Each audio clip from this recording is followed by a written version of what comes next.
Ẹ káàárọ̀, a kú ojúmọ́. Mo nígbàgbọ́ pé ayọ̀ àti àlàáfíà ni mo bá gbogbo ẹ̀yin olólùfẹ́ Àríkẹ́nímí. Mo kí wa káàbọ̀ sí abala ọ̀rọ̀ ìṣítí fún tòní. Lépa àlá rẹ. Sórí, tó bá ní àlá, má ṣe jókòó tẹtẹrẹ lórí àlá rẹ.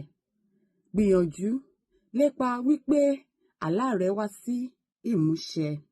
Ní ìgbàgbọ́ nínú ara rẹ, nítorí kò sí ẹni tó máa gbàgbọ́ nínú rẹ tí o kò bá gbàgbọ́ nínú ara rẹ.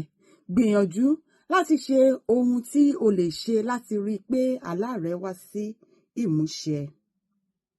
Má ṣe fi àyè gba ìmẹ́lẹ́ àbí iyèméjì, nítorí tí o kò bá gbàgbọ́ wípé àlá rẹ lè wá sí ìmúṣẹ, kò sí bó ṣe lè wá sí ìmúṣẹ. Nítorí ìdí èyí, ẹ jẹ́ kí a gbìyànjú láti rí i wípé a sa gbogbo apá wa láti rí i pé àlá wa, ohun tí ọkàn wa ń fẹ́, ó wá sí ìmúṣẹ. Ẹ ṣé, títí dọjọ́ mìíràn tá a tún máa pàdé. Tí nítòótọ́ Àríkẹ́nímí, èmi lọmọ Òkòrèsé, ọmọ Wòyírà kó má bàa rẹ ẹrúkẹ́rú abilala lẹ́nu. Mo rí yín ná, ó dìgbà.